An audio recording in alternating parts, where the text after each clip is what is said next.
Awesome. Well, welcome to the call, everybody. My name's Steve Bentley, and I apologize in advance if my cat Halligan walks back and forth across the computer area there. He just loves it when I'm on the phone or talking to anybody. So it's a pretty awesome cat other than that.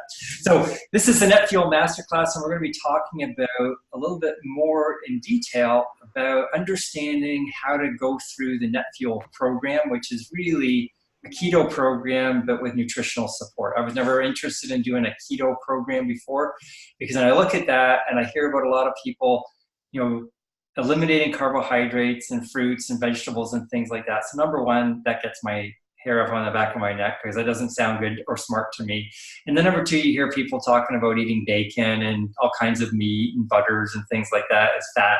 And that doesn't make any sense either. So when we came up with the Pro Edge program back in October last year, that was Susan Sly putting that together and coming up with an idea on how to actually incorporate these amazing Isogenics nutritional products into a program to help people be supported nutritionally through doing a keto program. So that started to make a lot of sense to me, and I started to help coach on that program.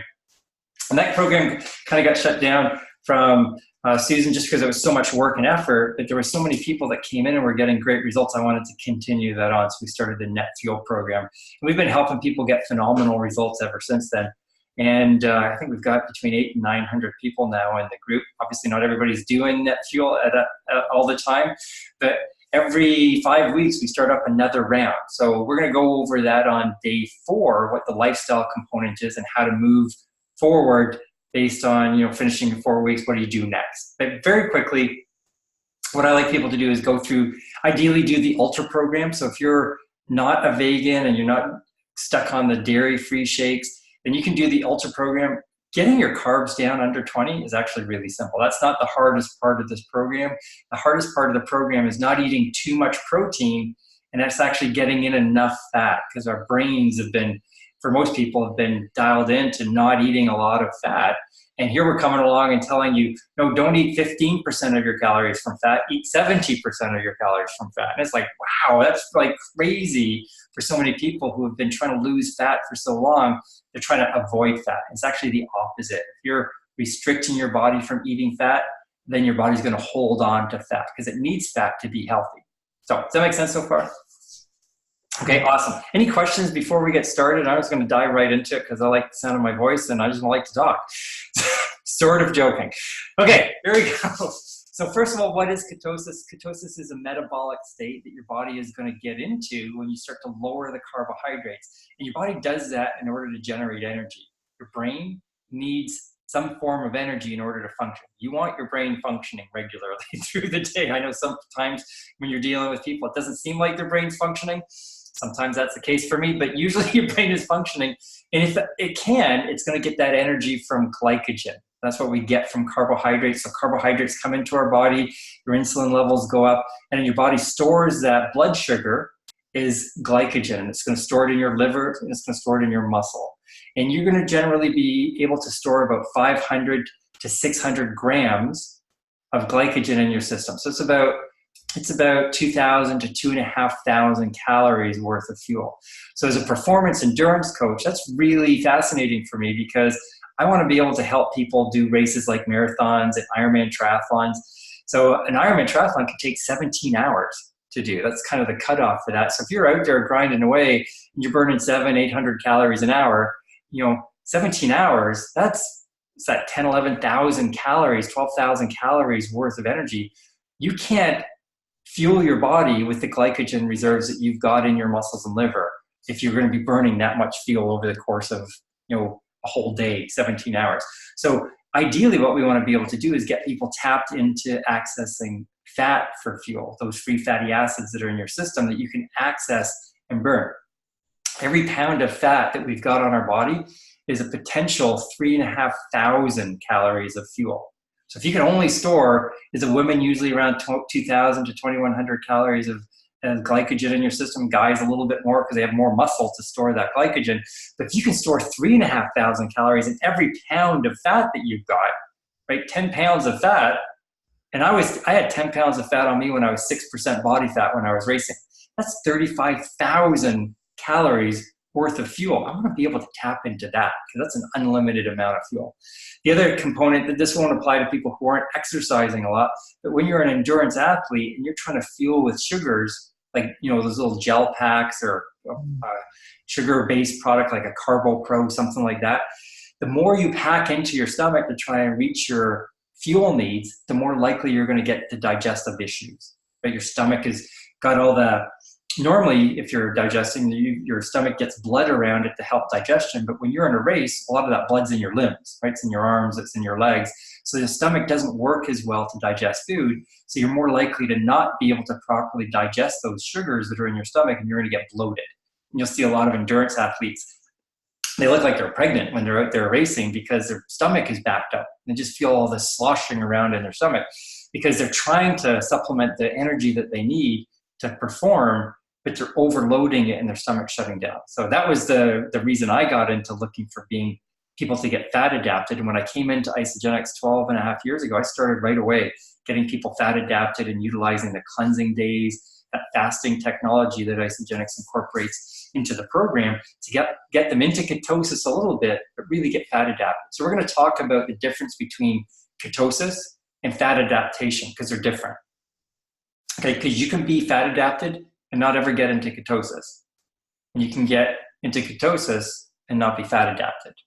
But the goal is to get fat adapted. So if you're coming into Isagenix or into NetFuel and using Isagenix because you want to lose excess body fat, then the goal really is to get fat adapted so that you're always in this fat burning state and you can go through the course of the day and be burning those fat as a fuel source rather than having to worry about what you're eating next. Right? So we're going to get into that a little bit more. So we've got the NetFuel Masterclass notes. So if you haven't already, make sure you're printing those out because that's going to help you an awful lot. Sugar is a very addictive substance. Right? You know, I've been coaching for 30 years. I know what it's like. I was pre-diabetic a lot of the time that I was racing because I was getting so many carb fuels into my system. I would eat 8,000 to 10,000 calories a day when I was a cross-country ski racer and getting into triathlons because I needed that much energy coming into my body all the time. And I was lean, just like this. Probably I was 150 something pounds then I'm 180 something now because I wanted to put on a lot more muscle after I finished racing. But I would still eat a lot. So your body composition isn't based on how much calories you eat. It's not a calories in, calories out equation. It's what your body's able to access for fuel. And if you're overloading on sugars all the time, then you're always going to be generating a lot of insulin. That's going to lead to insulin desensitivity, which you don't want, diabetes, right? But really what you want to do is keep those insulin levels low as much as possible so that in NetFuel, you can get those ketone numbers coming up. But ideally, you want to keep your insulin levels low so you can be in a fat burning state, right? Because think about it this way, when insulin's high, right, your growth hormone is going to be low and your fat burning is going to be low. Because when your insulin's high, you're going to go into a fat storing state. Your body's trying to get that blood sugar out of your system. It can only put so much in your muscles and liver, the rest is going to get stored as fat, okay? So just because you're exercising a lot doesn't mean you're going to be skinny. Right? If you're fueling improperly, your body's going to be in a sugar burning state, and then you're always going to be stored in a fat storing state when you're bringing in a lot of sugar. So when I was racing a lot before, my carbs were a lot higher, but they're much lower now. I'm not necessarily always following a NetFuel keto type program, but I'm always generally in ketosis because I've learned how to get the carbs in that I want, when to bring them in, and we're going to talk about that so that you can stay into ketosis and still get over 100 grams of carbs coming in a day. Like I'm usually over 100 grams a day, right? Okay, so ketones are produced in the liver from fat oxidation, as you can see here. I'm not just going to read through all this stuff, but I'm just kind of looking at here to see some stuff that I want to point out because that kind of triggers me to talk about certain different things. When we get into the program, I like people to be in that under 20 grams for 2 weeks, and here's why. If you just get into ketosis at the end of that 2-week program, then ideally do it another week. And this is where the one time at the front end of the program, I'd like you to know your ketone numbers. You don't necessarily need to know them. If you feel like you're in ketosis, you're dropping pounds, you've got good energy, right? You're not eating much, but you've got good energy through the day, you're mentally focused, you're sleeping really well, right? You felt like you were going through the keto flu, feeling like crap for the first 4 or 5 days, right? Or a few days in there. but then you start feeling better and you haven't changed your diet by adding more carbs in, chances are you're in nutritional ketosis, and that's good. And if you did that through that first week, that's awesome. Then finish it off the second week, and then you can go do your couple cleansing days and then go up to 50 grams because you're going to stay locked into ketosis, right? But if you don't get into ketosis, you're not feeling really good, it's not kicking in for whatever reason, maybe you hit your calories wrong, we're going to talk about that in a day or so, and you don't feel like you're really in ketosis, right? Either through blood monitoring or how you're feeling or the results that you're getting, then do another week of under 20. Because really you're trying to lock it in. There's no set thing. Some people are going to get into ketosis really fast and they're going to piss you off if you're not one of those people, right? You're going to hear about the results that they're getting and they're super excited and their ketone numbers are like 8 times higher than yours. You're just different, right? Because you don't know what that person did or didn't do beforehand going into the program, you know, what state they were in. So just like, I think it's neat to see what other people are getting if you're going to be the type of person that's going to get excited and motivated for people getting good results. But if that kind of thing is going to annoy you, like ignore it. Just stick with the program and do your own deal, because that's really all that matters is what you're going to experience, right? And because you're on this class here, you guys kind of take it up to the next level. If you've got questions, you know, Lily's been on the calls before and Pam's been on the calls. If you have any questions, you're not really sure what to do or how things are working and what that means, just reach out to me and we can do a quick call or I'll message you back and forth to get you the information that you need. So I really want you to understand things. So side effects that are going to happen as you go through, oh wait, let's go back a bit, just to notice some numbers here. So nutritional ketosis is over 0.5 millimoles per liter in your blood. You're measuring the same thing in your urine, but in urine you're actually measuring the acetoacetate, and that's just what your body's dumping out. So initially, when you start to get into ketosis, the P strips are good. We're going to go into more detail on this and down the road on another day, but you're measuring on P strips what your body's dumping out. With the blood monitoring, you're measuring what's actually in it. So what we're trying to do is get over 0.5 millimoles per liter. Now you're in nutritional ketosis, okay? Optimal fat burning, if that's your deal and that's what you're looking for, is between 1.5 and 3 millimoles per liter. That doesn't mean 4 or 5 is better. In fact, if you get too high, you're going to go into ketoacidosis. You don't want that, right? And if you're not a diabetic, it's not a big deal if your ketone numbers are really high, like 5 to 10, something like that. Chances are you're just dehydrated and you need to drink more water. Because remember, it's a concentration, millimoles per liter. So if you're not drinking enough water, you're either not generating enough urine. So those P strips that you're peeing on are going to be really concentrated with ketones. So you can have a really high number. It's just because you're dehydrated. Same thing with your blood. You know, it's like if you give blood and you haven't drunk enough water and you're dehydrated, your blood plasma is really thick relative to what it should be, and you're not going to feel very good. Kind of like athletes and want to stay hydrated. So we're going to talk about the importance of hydration and electrolytes as well as we go through the program. But we're going to talk a little bit here about the side effects of a normal keto program, right? So not nutritionally supported. And this is why we want to lean more towards supporting your body nutritionally and getting good quality macronutrients and nutrients and micronutrients into your system, because that's what's going to support it to be really do this in a healthy way.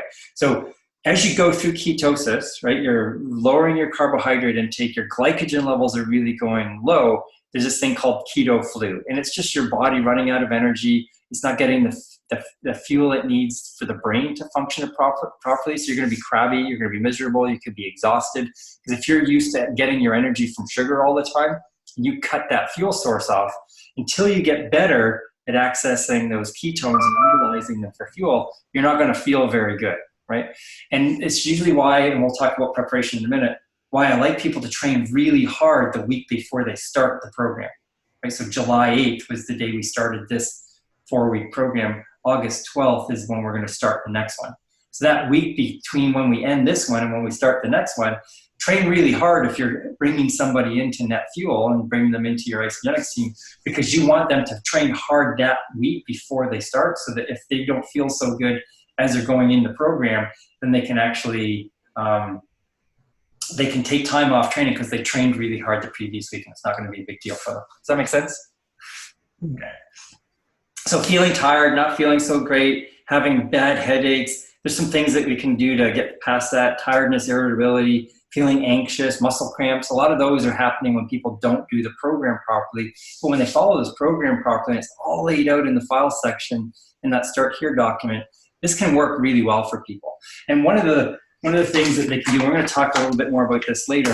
You can get instant ketones, right? So beta hydroxybutyrate is a ketone product, a ketone salt. Your body actually measures that. That's actually what you're measuring when you're doing blood monitoring for ketones. But you can take these and they'll bridge the gap. So if you're feeling like you've got keto flu and you're not feeling so good, you can take a little scoop of that in some water. That'll give your body those easily accessible ketones for energy. They'll flood into your system, get into your brain, you'll feel better. You'll have energy like almost immediately. Works really well. So even going through a normal 30-day program with isogenics, not even keto, when you stop eating for a day and you do a cleanse day, right, you're going to get those headaches sometimes. That'll work. That'll start to help because it'll bridge the gap. The other time I would use those would be on exercise sessions where, you know, you haven't eaten enough carbs to give your body the glycogen that it needs, and you're not really great at burning ketones, or maybe you're pushing a little too hard to get all the energy you need from those ketones and fatty acids. Adding in some instant ketones or exogenous ketones, they call them, that'll help bridge the gap as well for that extra energy you need. So that's another time I would use those. I've had this for 3 years, and there's that much out of it. I don't use it a lot.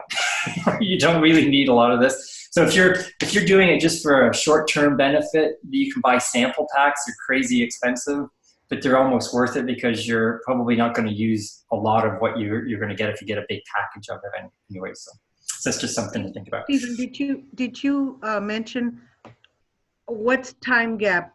Like if you're exercising and you feel like you need them, how much time does it take for them to take effect or for you to notice it? You're almost quick, like almost immediately, like within 5 minutes. 20 minutes at the most for maximum benefit, but within 5 minutes you start to feel a kick kicking in. Okay, thank you.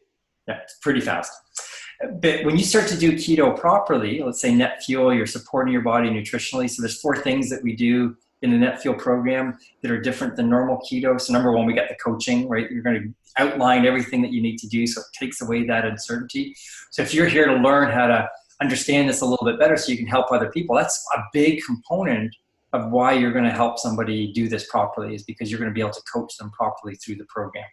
Number 2 is the macronutrients that we're going to focus on. We're not just saying, you know, these are what your percentages of carbs, proteins, and fats are going to be. We want to have you focus on quality, right?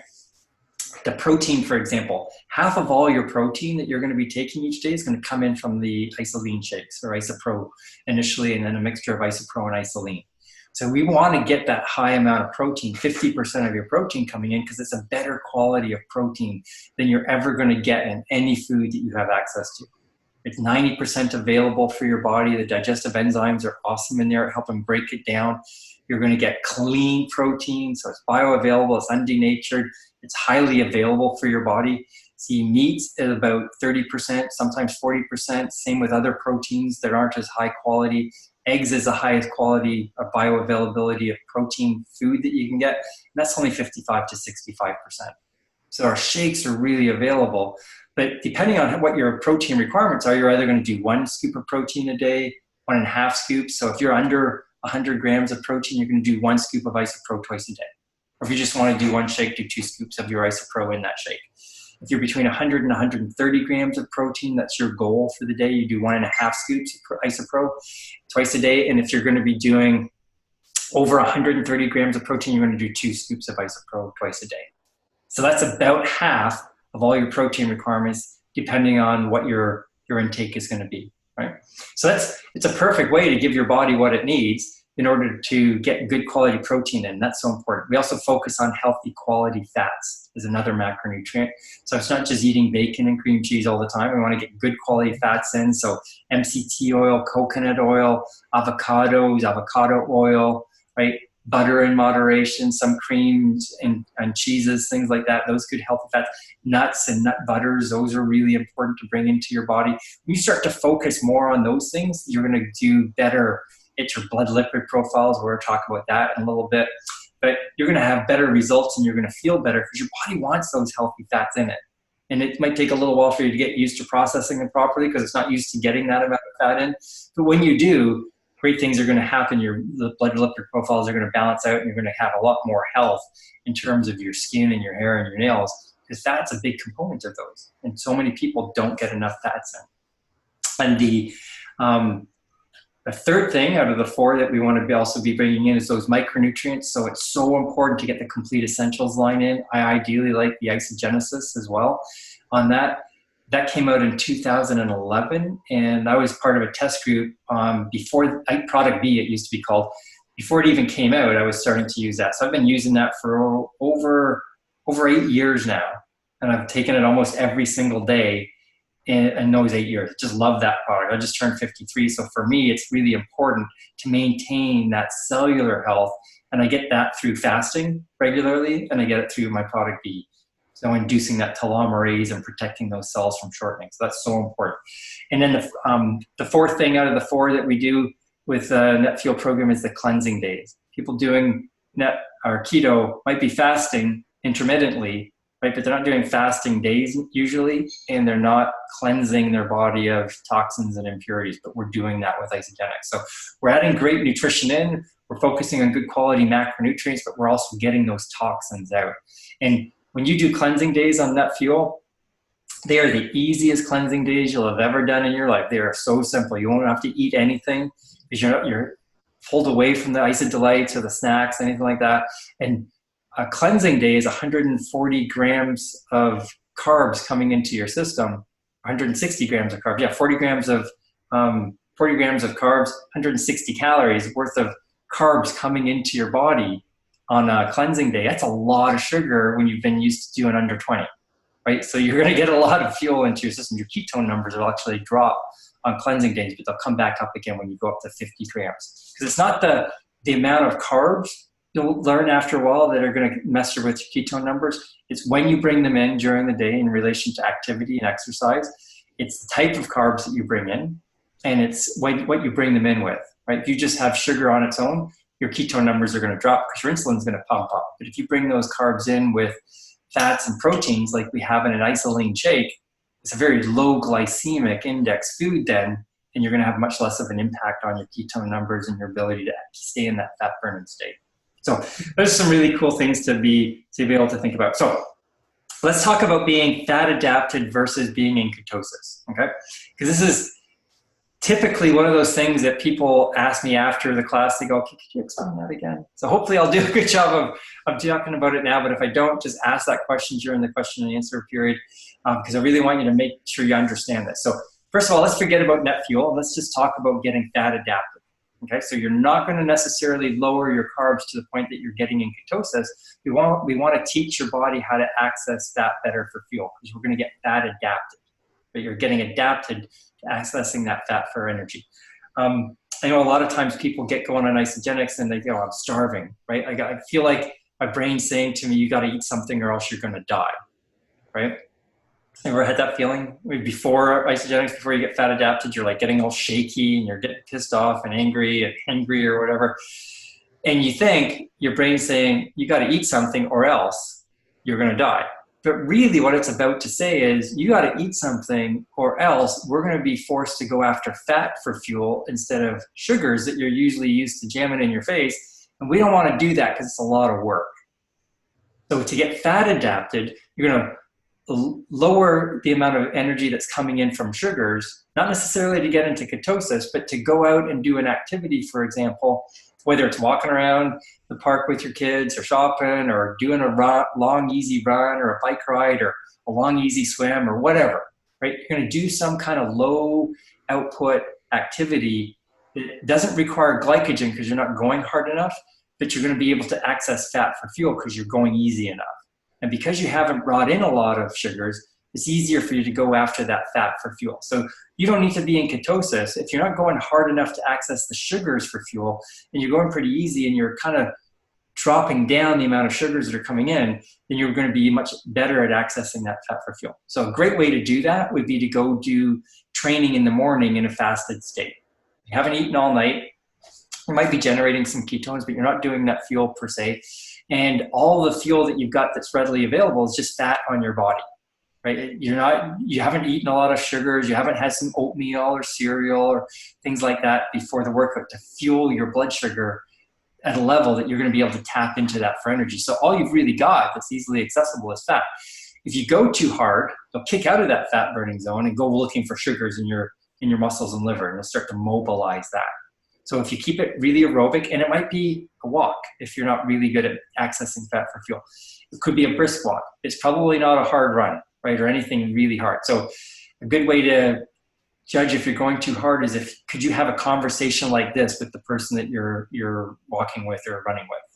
If you can't, because you're working too hard, you got to stop to breathe and get more oxygen in, then you're going too hard. Like you almost can't go easy enough. If you're trying to get fat adapted and burn fat, you almost can't go easy enough. Remember riding in Hawaii one time with the world #1 ranked ITU Olympic distance triathlete in the world at the time, Brad Bevan. And he said, hey, can I come for a ride with you? Because I heard you're going to ride up to the end of the highway. And I'm like, Brad, you're way too fast for me to ride with you, right? And he says, oh, dude, when I go easy, I go so slow. I'm working on fat adaptation and just burning fat for fuel. I don't want to go hard. After 45 minutes, I was so bored because he was going so slow. I say, hey, Brad, I got to go because I'm not going to get to the end of the highway and back at this pace. I need to go. And I wanted to recon that route because I was racing in a week. So it's crazy how slow you can go, but still be doing some really good beneficial things. So that's fat adaptation. You don't have to be in ketosis to teach your body how to get good at accessing fat for fuel. So when I'm working with people outside of net fuel and I'm helping them release excess body fat and either doing a training program for them or coaching them through it through consultations on the phone, the thing I'm trying to get them to do is get fat adapted. They may not have any interest whatsoever in going keto or getting into the net fuel program, but they want to lose fat. My whole thing is, hey, let's get your body in a state where it's accessing and burning fat more often. You don't have to go to keto to that, right? Keto is great because it's going to do that quicker. And it's going to break that connection to sugar. A lot of times people are addicted to sugars because it's so addictive. But you've probably heard that it's more addictive than cocaine. Because when you stop eating sugar, nasty things start going on in your brain about trying to convince you to get some sugar back in. Because it's an easy, quick fuel source. And it hits those dopamine centers in your brain and makes you feel really good. So there's that double whammy. It gives you the energy that you're looking for. Kind of like checks off the boxes of what you think you need. And it makes you feel really good. So trying to access fat for fuel does the opposite thing. You get all shaky, you're getting angry, you're not feeling good, right? And it's like, well, this isn't making any sense to stay in this route. Let's just go add some sugar back in, right? So getting into a fat adapted state is so important. What's that difference to ketosis? So ketosis is just starting to really drop out your carb levels and not bringing them back up. So even when you go out and exercise, you're going to keep your carb levels low so that your body can start to panic about getting energy for your brain. It needs those 600 calories a day just to function your brain. Right? You think about it in terms of your basal metabolic rate. If you need, say, 12 or 1,300 calories just as your base rate to function, and half of that is coming from your brain, wow, that's crazy. So your brain's chugging along through energy all the time to like fire all the things in your body that it needs to stay alive. Right, getting your heart going, right? Like all these signals that it's doing take energy. So your brain is looking for that glycogen. And when you don't give it, it's going to get pretty nasty and upset with you. So we want to switch over to ketones in order to be able to do that. So when you drop out the carbs, your body will find a way to give it energy. Otherwise, you're going to die. So that's where the ketones come in. But you're not fat adapted. You're just generating ketones for your brain to function. See, now you're in ketosis, but you're not fat adapted. So just like you can be in fat adaptation, but not ever have gotten into ketosis, nutritional ketosis over 0.5 millimoles per liter. But when you first get into being ketosis, you just got there because you dropped the fat, the carbs out of your system, but you haven't gotten good at accessing fat for fuel. You're not fat adapted yet, but you're in ketosis, okay? After a little while, when you start doing those activities and you start to force your body to burn fat for fuel because you're pushing it and you're getting it to do things that require energy beyond what your ketones can produce for fuel, then your body's going to start to go after those free fatty acids that are in your system. So that's that fat on your back and your hips and your butt, right, that we want to access for fuel. That's that 3,500 calories per pound. So if you've got 48 pounds that you want to lose, right? That's 40 times 35,000. Right? That's 140,000 calories of energy that we want to access. Talked to a lady today that she said she had 50 pounds to lose. That's crazy. I just added her to the Net Fuel group because I told her about this. She was super excited. The lady that brought her in did Net Fuel when she first started on isogenics. So this lady's got 50 pounds to lose. That's 50 times 35,000. That's 175,000 calories worth of energy. That's awesome that she's got that much fuel in her body. Let's get her fat adapted so she can be in a fat burning state all the time. So when you lower your carbs and you lower that insulin response, because you don't have the blood sugar to kick in your pancreas to produce insulin, now your body can be in a fat burning state most of the time because you're not jacking up the insulin to put it in a fat storing state. So now you can start to get fat adapted and get better and better at burning fat. So getting into ketosis will get you fat adapted a lot quicker, but it's just hard, right? If you've been on Net Fuel for a bit now, you know how difficult it is to do the program as opposed to just going through life and eating what you want whenever you want, right? We got to weigh things, we got to measure them, we got to record them. Ideally, the night before, you're going to be planning all that out. And then the next day, you're actually weighing and measuring what you're actually eating to make sure you're sticking with the actual amounts of calories and grams of carbs or proteins or fats that you planned out for the day. Does that make sense? Like fat adapted versus ketosis. Any questions on that? If they come up, we can ask them later. But okay. So glycogen is a great fuel source, but we want to teach your body how to get into ketosis so that you can get more fat. And let's say you just want to do this for a month. That's okay, right? You're going to get better at accessing fat for fuel, and you're going to increase the percentage of fat that you're accessing for energy so you can go through the day longer. Let's say you do this for a month and you don't do Net Fuel afterwards, but you take the information that you learned about all the crappy carbs that are in food that you weren't really aware of before, but now you are. Like an 8-inch round flour tortilla has got 35 grams of carbs in it here in Texas. So I didn't realize there was that many grams of carbs in one tortilla shell. Right? So going forward, I'm way less likely to add that into my diet unless I'm going to be doing a really intense workout and I need that blood sugar coming into my body so that I can burn it up really well. If I'm just sitting around doing nothing, I'm not going to eat, 1 or 2 or 3 flour tortilla shells like I would before if I was going to a Mexican restaurant and having fajitas, because that's a lot of sugars coming into my body. That's 130 grams of carbs coming into my system. It's a lot if I'm trying to stay in a fat adapted state, okay? So sugars are great for energy and helping our brain feel good, but we want to try and move away from relying on them for energy. So the more fat adapted we can get, even if we bring carbs back in later and you're not in ketosis, you're still going to be better at accessing fat for fuel because you're fat adapted. You're going to be able to go through the day longer without having to eat every couple of hours. You're going to have more mental energy, right? Like I've been cleansing for 2 days. I feel crazy good. It's not like because I haven't eaten anything, I'm exhausted and I'm really tired, right? I did 2 hard weight workouts over the last couple of days. I'm going to go for a run tomorrow morning. I'm probably going to feel fine. Michelle is on a 2-day cleanse and she ran an hour and a half today at a 9-minute per mile pace. Like no problem whatsoever. So it's just, you get adapted to it. She can, on a 2-day cleanse on the second day, she can go ride her bike for 100 miles at 20 miles an hour. Just drinking water, have a bit of cleanse drink beforehand and finish it off at the end. So just having water and a little bit of salt through the ride because you want those electrolytes coming in. Okay, so our program here, the Net Fuel program, what we're going to do is get under 20 grams of carbs for the first 2 weeks, as I mentioned, to get your body into ketosis. And then weeks 3 and 4, we're going to start each of those 2 weeks with cleansing days because we want to get those toxins out and we want to free up that fat more for energy so that we can get in there and burn it better. That's why we're still doing the cleansing days. Yeah, we want to get the toxins out, but when it comes to a keto program, we want to capitalize on the fact that we're going to get toxins out and we're going to be able to access that fat for fuel. So with that in mind, right, if somebody's going through a normal 30-day program, I always like them to do the 2 or 3 days after their cleansing days really strictly when it comes to shake days. Right? You do your 2 shakes and you do your normal healthy meal. You drop your calories down to about 1,000 calories a day. That's way too low to be sustainable, but it's awesome at helping your body get forced into burning fat for that extra energy. And after a few days, we can bring our calories back up again. So let's say you're doing 2 cleansing days and 5 shake days and then a couple cleansing days. So really low calories for 2 or 3 days. and then bring your calories back up to the normal, let's say it's 1900 that you want to do for the, say, Saturday, Sunday, and then Monday, Tuesday, again, the following week, you do your cleansing, you repeat that process. And that's really good at helping your body get into that fat burning state, because you're going to be forcing it to go after fat for fuel.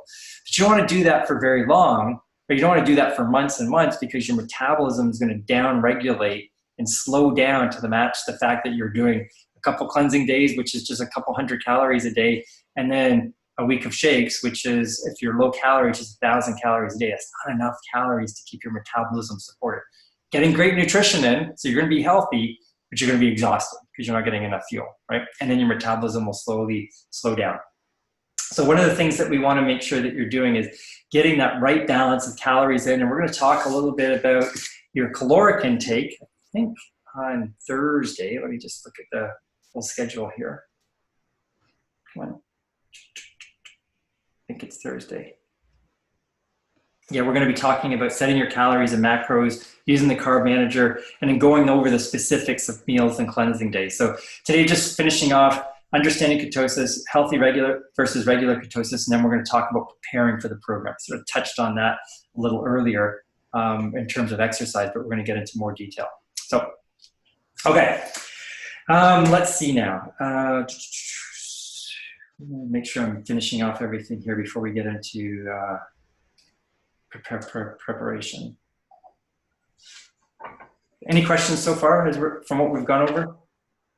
Steve, what's the background on the time frame for the cleansing? Like, why sort of 7 p.m., call it on Sunday night, until 11? Why not 20 hours? The intermittent fasting, not cleansing, you mean? On the the cleansing days, there's 2 full days of cleansing, right? Yep. And you start basically from 7 p.m. the night before, really, and then you have a cleanse day, right? And then a cleanse day, and then the third day you're coming back in at 11 o'clock with a shake. Yeah, that's kind of a mixture between the initial program that Isagenix put together and then intermittent fasting program. So let's separate the two out, and I'll show you how we melded them together. Okay? So a normal cleansing day would be, let's say I like to do 2 days in a row, because you're going to get about 4 times the benefits that second day. Right? So forget about intermittent fasting and eating from 11 till 7. You're going to eat what, let's say we're going to cleanse Monday, Tuesday. You're going to eat up until Sunday like normal. So yeah, you're technically fasting, but you're not really cleansing because you haven't taken the cleanse drink Sunday night. But you're not going to start cleansing really until the next morning. You're going to get into fasting sometime that night on Sunday, because that's why they call it breakfast, right? You're breaking the fast. So you're going to start fasting.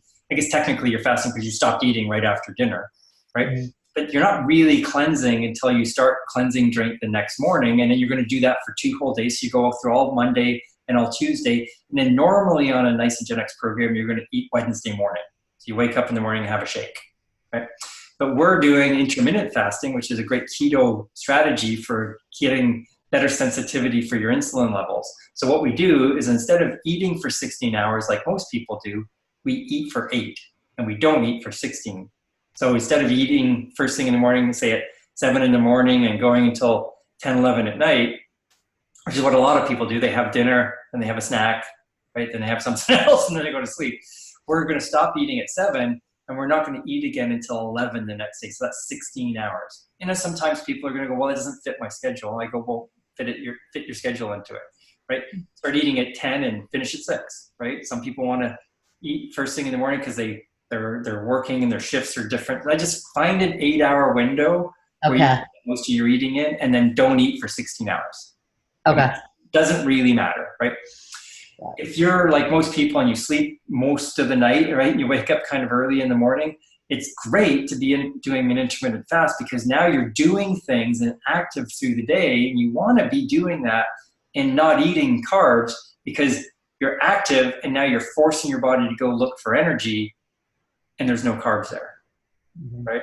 Like if you just slept for 16 hours every night and you woke up and you did all your activity, right, and you were eating through the whole thing, you're not going to get the same benefits as you would if you got up in the morning and were active for 3 or 4 hours without eating anything significant other than the coffee and the oil in your coffee. Now you're forcing your body to look for energy, but you're not giving it to it. So it has to go after that fat for fuel, right? It has to start going after those ketones. Mm-hmm. So what we do is we give it the coffee in the morning with the fat, so that fills you up, but it also gets your body into that adapted fat burning state. And it's better at helping your body burn or generate ketones when you bring that coffee in the morning with the fat. I don't particularly like the MCT oil and ghee in my coffee, but it works really well at helping you get into ketosis. But you don't have to do it. You're just going to be hungrier in the morning if you don't, right? So by combining the two, we wake up, let's say Monday, Tuesday, we're cleansing. You wake up Monday and Tuesday, those are cleansing days. So you start Monday morning, cleansing drink. The Isogenics program says do 4 ounces of cleansing drink every 4 hours. I find that's a lot of sugar coming in all of a sudden, right? So it's 40 grams of sugar over the course of the whole day. So that's 10 grams of sugar coming in, bang, just like that. And there's no fat and protein to dampen it. So it's just straight carbs coming into your system. So what I prefer to do is just have half as much, but do it twice as often and drink lots of water through the day as I'm doing that. But some people, you'll see them commenting in the NetFuel group, they kind of combine the 8-hour eating window with their fasting. So they do the cleansing drink, 8-hour eating window with their cleansing drink. So instead of eating on the cleansing days, they're taking in their cleanse drink from 11 a.m. to 7 p.m. Right, so they're doing, let's say, an ounce of cleanse drink every hour or 2 ounces every other hour for that 8-hour period. And they're still getting the same 16 ounces of cleansing drink in. They're just compressing it in a little smaller window. That's fine too. Seems to work well for people. I've never gotten into doing that because I like to have a bit of cleansing drink coming in all through the day. That gives me energy and makes me feel better. Does that make sense? Yeah. Yeah. And then, so we go through that Monday, we go through that Tuesday, taking the cleanse drink in whenever you want. And then Wednesday, now we're back on track with their normal shake days, but now we don't eat until 11, right? So you can have the bulletproof coffee in the morning, your coffee with fat and oil or whatever, and then you wait until 11 and then you have your first shake. So on weeks 3 and 4, when you're doing that, now we don't just have the IsoPro shake because we can go up to 50 grams of carbs, hopefully by then. So you can do a scoop of IsoPro and add in a scoop of isoline shake. So it's more of a meal. Tastes awesome after 2 weeks of that crappy IsoPro. I personally don't like the taste of IsoPro, but it works really well to get you into ketosis. So for 2 weeks, I can handle it. But after that, I'm excited to add a scoop of isoline shake in there. Okay, so we talked about the 4 benefits that you can see here at the bottom of page 3: macronutrient quality, the support in the community of NetFuel is awesome, the quality of macronutrients, and getting toxins out. And those are some great things that are going to be really helping your body get into that state. So we want to make sure people are focusing on some key things as they're going through the program.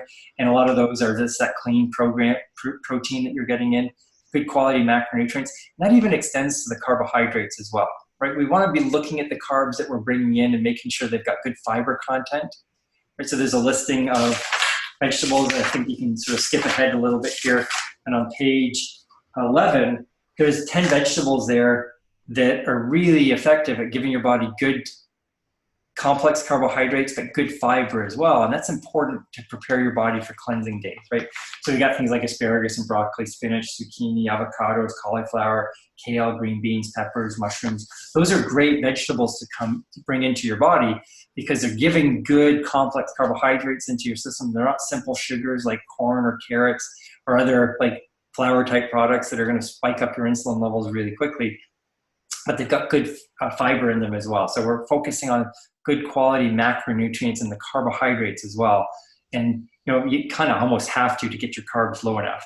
On weeks 3 and 4, though, we can introduce some other Isogenics products back into our routine, like E+ energy shots and Ionics and Nox, right? Maybe some of the amped products to help prepare your body for working out and get the more out of that exercise.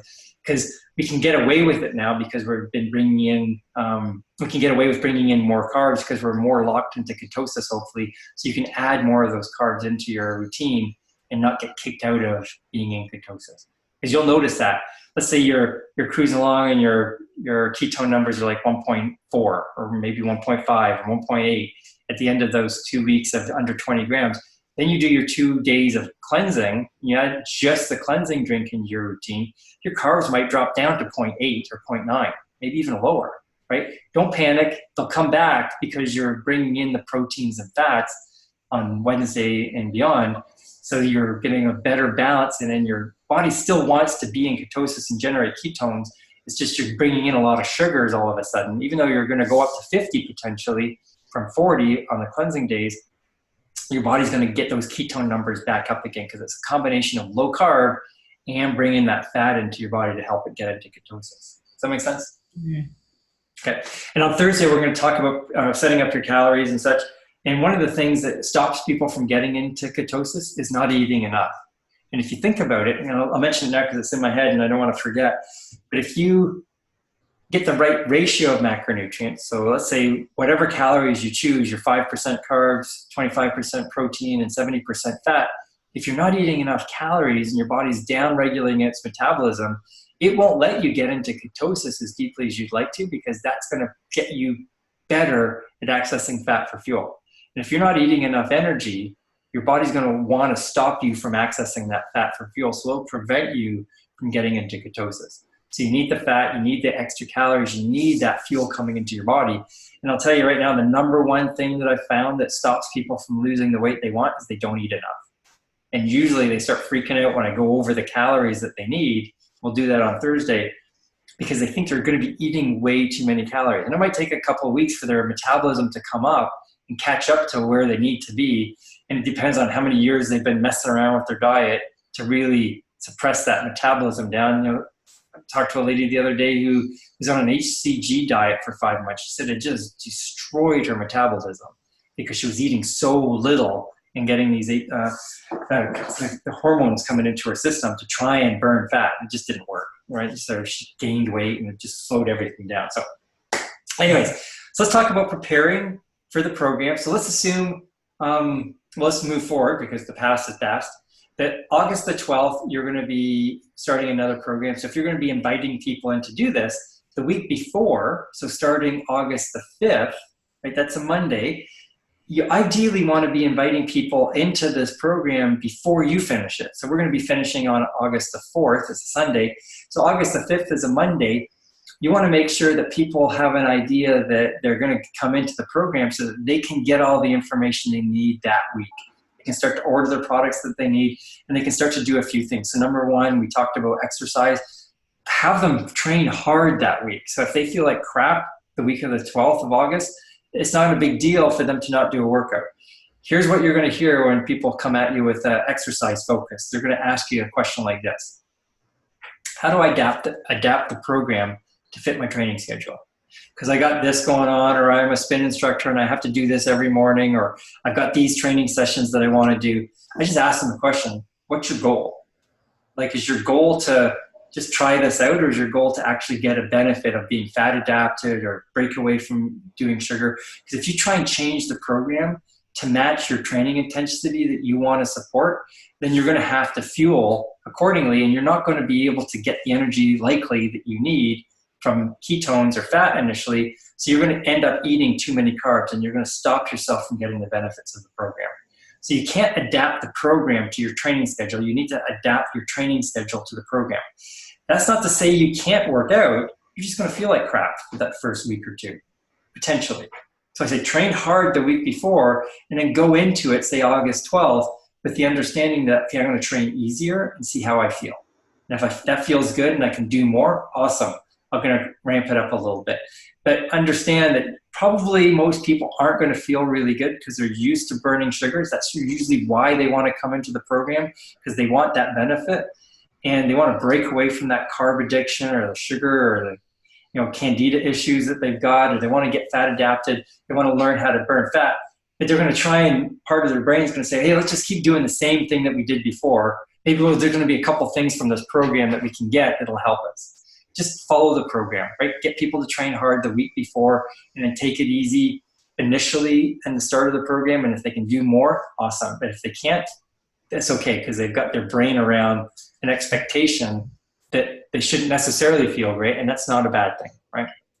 And then, of course, somebody's going to ask, well, I feel great. Am I doing the wrong thing? If you're following the program, you just happen to be somebody that's kicking into ketosis faster and getting better fuel from what you've got, or maybe you haven't burned through all your glycogen yet and you're going to get there, right? Everybody's a little different. So just have them follow the program. A couple of things that they want to do is get some materials to measure, right? A little food scale is really important. I never owned a food scale before I started doing this type of thing because it just wasn't that important to me to measure or weigh things.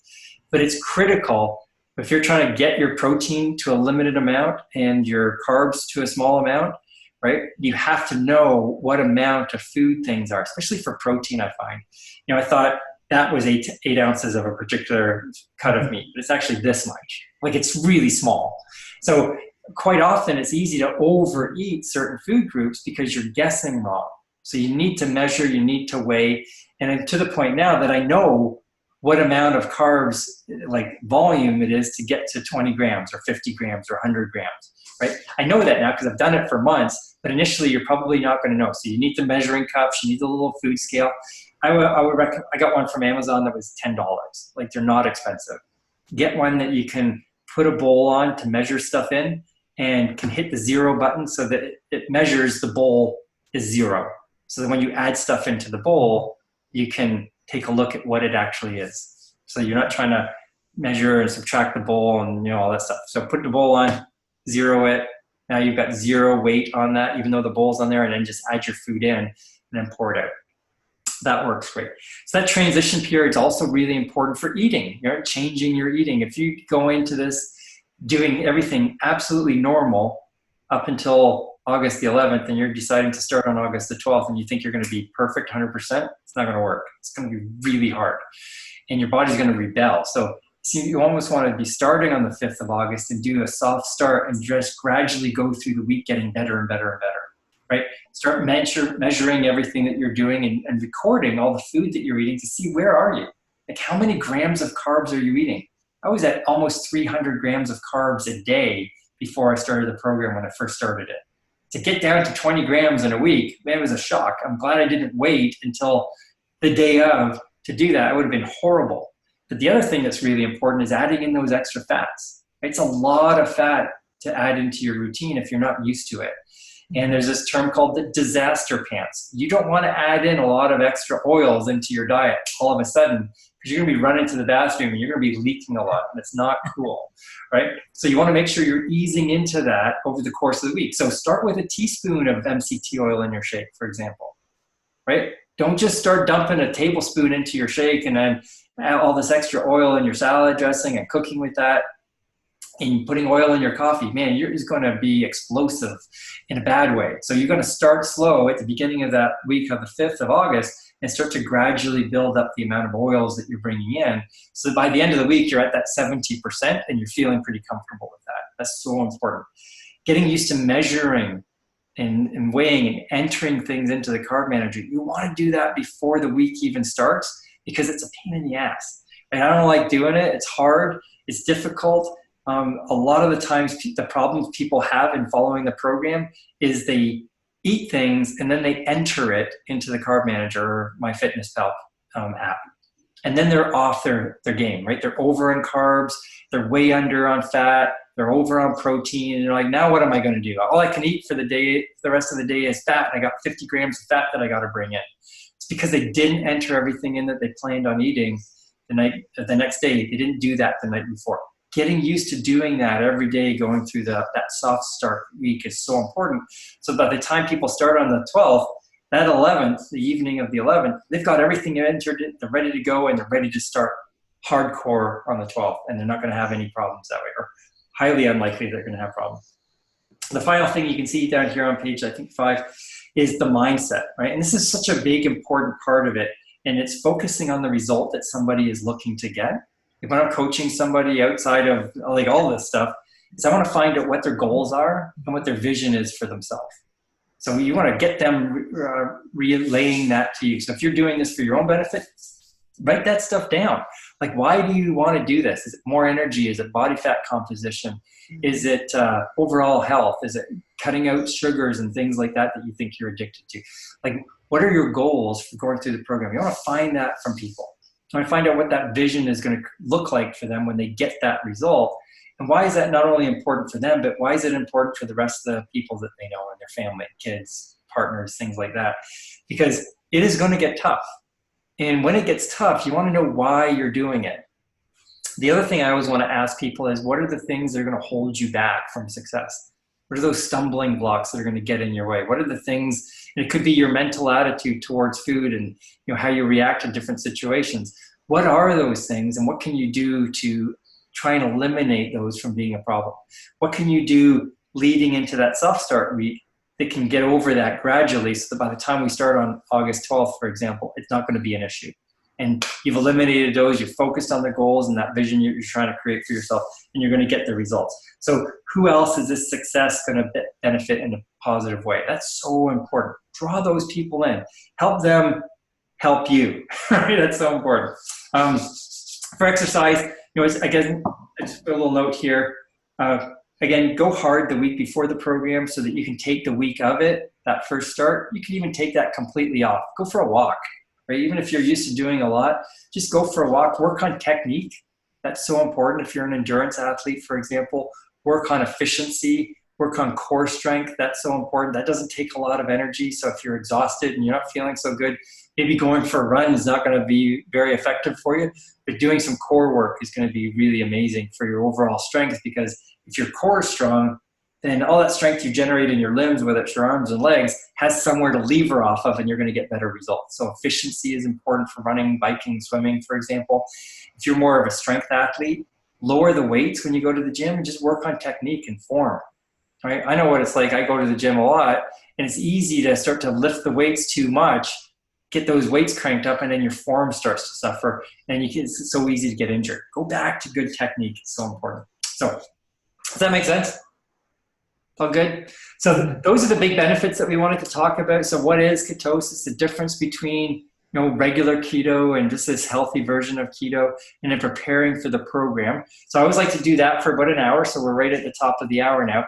And then, so for the last little bit, however long it takes, we can go over any questions that you've got. So let me go over quickly what we're going to be talking about for the rest of the week, so that way you know what's coming up, in case something that you're wondering is, on one of those days, we're going to be doing it then instead. So on Thursday this week, we're going to be talking about setting up all your calories. So we can go through individually. There's only a few of you on the call, so we can do it individually, find out exactly what your caloric requirements are. And they're going to change over time. As your body gets more fat adapted, think about that. You're getting more fat adapted, so you're getting more of your energy from your body. So endogenously, you're getting that from within your system.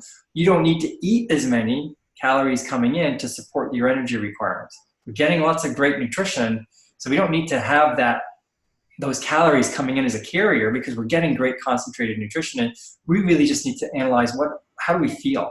Right? Are we getting results? And we'll go through a little flow chart that I've got somewhere. Are you getting results? Awesome, right? You're losing weight, you're losing inches, you're feeling really good. How's your energy? If your energy is really, really awesome, hey, maybe your combination of endogenous calories that you're burning from fat and what you're eating is too high. So we don't want to lower the amount of fat that we're burning, right? If we're trying to burn fat, but we can lower the amount of calories that we're eating, so we can knock those down maybe 50 or 100 or 200 calories per day.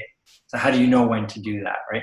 But we want to figure out where you're at now. What's your goal weight? And the big thing people do wrong is they pick I'd be happy with weight as their goal weight. Right? And that's why I posted up the other day on the Net Fuel group some examples of height and weight charts. And they may not make you feel so good, but that's not the point, right? We're trying to figure out what's your base caloric requirements for that lean muscle that you've got in your body. You might be okay having excess fat on your system for where you're at. Maybe it's just a stop like along the way towards optimal health. Right? Or maybe it's somewhere you could just never imagine getting. But regardless, your body doesn't need to fuel excess fat for energy. So we want to figure out what's your ideal lean goal body weight. So I'm 188 pounds generally now, but for my height, if I'm at my leanest, I'm going to be under 160. So I'm going to use that as my base caloric requirement if I'm trying to get down and burn excess body fat. The opposite is going to be the case as well if you're trying to build muscle and gain weight. Right? You want to fuel effectively, because if you don't eat enough, your body's going to catabolize that lean muscle tissue. So we want to figure out what's your correct calories, and then also how to figure out your macros, and we're going to go over that. So for the first 2 weeks, it's 5% carbs, 25% protein, 70% fat. Weeks 3 and 4, we're going to drop that down a little bit for the protein and fat because we're going to increase the carbs. And it's different for everybody, right? So I say it's 10%, but it might be 12, it might be 8, but we're going to assume it's 10% because we're getting 50 grams of carbs potentially. What percentage of that of your calories, right? So if you're at 1,500 calories, that's a different percentage than it would be for me if I'm at 2,500 calories. So don't worry so much about the specifics, but it's going to be around 10%. So that's going to increase your carb calories 5%. So we've got to bring down your proteins and fats. So your protein is going to come typically from 25 down to 23%, and your fat's going to come from 70 down to 67%. And again, it doesn't have to be exact, but it's just the calculation that we're going to do. We're going to show you how to set up the Carb Manager app so that you get all those numbers in and set properly. Sometimes that's a pain in the butt because Carb Manager wants to switch it back. And depending on how you set up the Carb Manager, that's going to happen a lot, right? So if you're putting in a goal weight, right, or your actual weight, and you're trying to put in a goal of changing your body weight, Carb Manager is going to dictate what your calories are going to be. And I'm going to tell you right now, it's probably going to be wildly different than what I come up with, right? Because I'm basing it off what I think your lean body weight should be, and then what a factor is for exercise. And we're going to go over that as well. And then we're going to talk a lot about different meals because I like to keep things really simple. So we're going to talk about some examples of how to fuel your body during the day. So those 2 shakes are so simple, right? You just mix them up and you drink them. But what are you going to have for lunch? What combination of foods, dressings, things like that can you do? Dairy products or not? You know, what kind of combinations that you can switch up each day to make it completely different, but still pretty simple. And the same thing for dinner. Like I usually just pick one of those 10 vegetables that's on that page that we looked at, saute it in butter, right, or MCT oil or coconut oil, and have a protein source, whether it's beef or chicken or pork or fish. Right? Keep it simple. It doesn't have to be complicated, but it can still be super tasty as well. And then on next Tuesday, we're going to talk about mindset. So how to stay focused on your results. So we're going to sort of expand upon a little bit about how to prepare yourself for that first week and the mindset associated with that. We're going to be talking about overcoming challenges because there's going to be some, right? What do people experience, whether it's constipation or they're concerned about blood sugar issues or lipid profiles, things like that. How to adjust the program. So we talked a little bit about that in terms of, hey, you're getting extra energy and because you're getting fat adapted, you don't need to eat as much. How to change things around there. Or maybe people aren't getting results, how to identify that and help them with that. And then on Thursday next week, talk about measuring. So the different measurement techniques, whether it's pee strips or how you feel or breath monitors or the blood keto monitors, right? I've got one here under my desk here, a little Keto Mojo. Talk about lifestyle options, so how to move forward based on your results and what you want and how you feel going through the program. And then my exciting thing is about marketing the NetFuel program and Isogenics in general. So how to share this with people so you can grow your Isogenics team and generate some income. Because, gosh, I think I've enrolled between 600 and 700 people into Isogenics. So I just love sharing this stuff with people. So I've learned how to talk to people about it to find out what they're looking for and then be able to help them get the results that they want. So that's kind of the outline. Any questions people have that have popped up? If you can't think of any right now and they pop up to you like 2 minutes after we get off the call, that's totally cool. Message me. We can always do a one-on-one call. So if you're catching the recording that I'll post up as well, I'm going to post it up on my YouTube channel, but hide it so it's not public, and then post the link in the masterclass. Just keep that to yourself. And then that'll allow you to go in there later and see the information. If you can watch it again as much as you want, learn what you need to, and if you have any questions, we can do a call. But any questions now that are coming up? No. One question for me. In terms of so in the ultra, you're 20 grams, right, for the first 2 weeks of carbs. Yep. And so is that the most critical thing to kind of watch out for? I mean, some days you might go a little bit over, you might go a little bit under, you might be a little bit over on the protein, you might be a little bit over on the fat, or under on the fat. Actually, I was for a couple of days. I didn't get fat. You're just not used to it. And so, I mean, optimally, obviously, you want to have your 20 grams of carbs. But if you're going to err, right?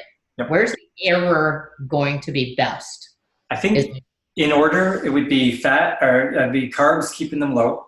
Yeah. Right? Low under 20 as you can, or whatever your goal is, right?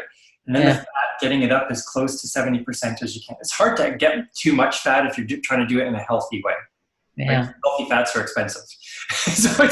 And they're difficult. So it's hard to eat too many of them.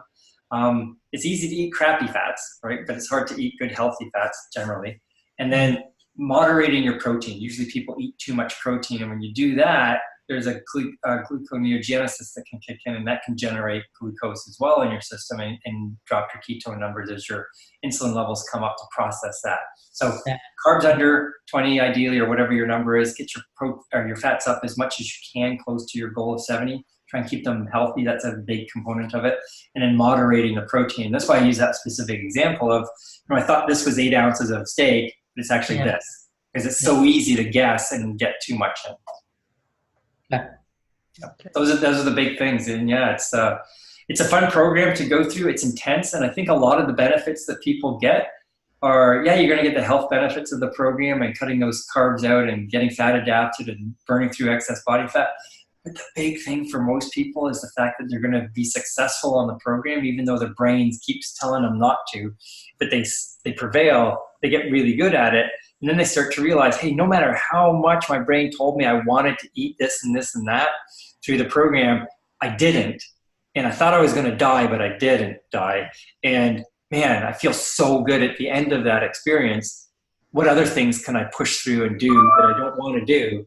But because I was so successful doing that, I'm going to try it on these other areas. So it's going to impact so many other areas of your life, because mentally you're going to get so much stronger knowing that you set a goal and you start to work towards it. As soon as you decide you're going to go towards something, all these things try and derail you from it. It's just life. So you can be successful in this. You start to realize, hey, I can be successful in a lot more other things and be a lot more mentally tough and diligent and intentional, where I wasn't necessarily being before. And it's going to start to turn around a lot of other things and areas. Cool. Anything else? You're good? Okay, awesome. Well, thanks for jumping on the call tonight. If you think of anything afterwards, just let me know. We can do another little follow-up call, or we can ask those questions at the beginning of Thursday's call. That's totally cool as well. And if you're catching the recording, good luck with the information. If you have any questions, just let me know. Okay, guys, have a great night. Thanks, Steve. Bye.